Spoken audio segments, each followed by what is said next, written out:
Now, I'm best known for using my NLP toolkit in the early days within coaching within business.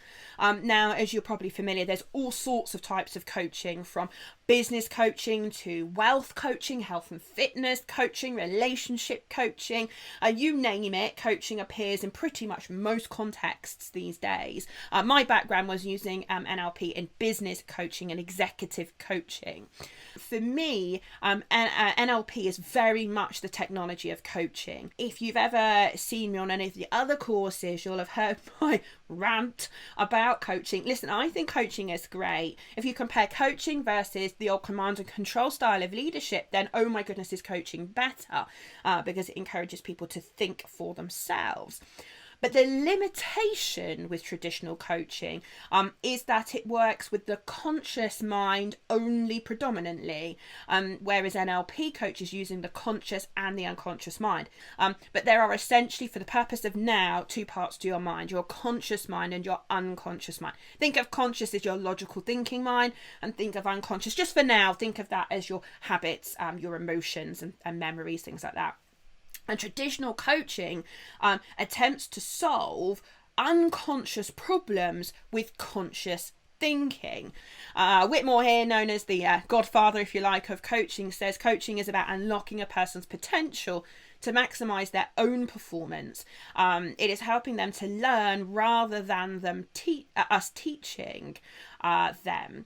And absolutely, but we need to help people change their behavior, the output of what happens in their mind, and body and thinking and feelings and so on. And that isn't as simple as consciously, trying to think your way out of. I mean, if it was that easy that you just had to tell yourself to stop doing something, then oh my goodness, we wouldn't need any of these types of tools, because we just go, well, I don't know, let's take a non-work example, biting your nails. If it was as easy to stop biting your nails as just telling yourself stop biting your nails, don't you think we'd have all done it as kids? If it was as easy as consciously telling yourself to stop biting your nails, you'd do it. And that's why a lot of coaching doesn't work, because you can't solve an unconscious problem, in this case a habit, by just consciously telling yourself. I spend a lot of time when I'm coaching people what I call unsticking the client, helping them get out of their own way, finding the patterns that they're running. Human beings are habitual creatures. I'll talk about that in the next chapter.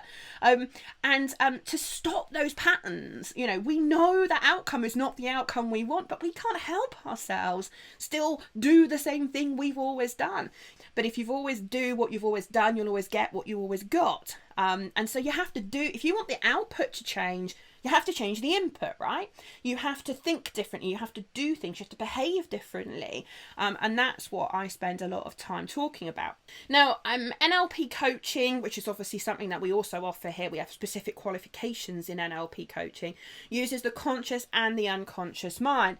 And I'm just going to briefly refer to Professor Gerard Hodgkinson of Leeds University here in the UK, which was lovely to see, in 2008, talked about the fact that for coaching to be successful and human behaviour and change work, which is essentially what we're talking about, for it to work, he believes that you need both the conscious and the unconscious mind for that to be successful. I've taken a couple of quotes. You can go and check his article out in Science Daily if you want to yourself. The references here on the screen. And he says that intuition in the brain, drawing on past experiences and external cues to make a decision, but one that happens so fast the reaction is at a non-conscious level. Thereby saying you can't consciously fix some of this stuff. It has to be done unconsciously. He goes on to say humans clearly need both conscious and non-conscious processes, but it's likely that neither is intrinsically better than the other. And that was hugely powerful in terms of my understanding and other people's understanding of what great coaching really is. And that's when NLP really can add a lot.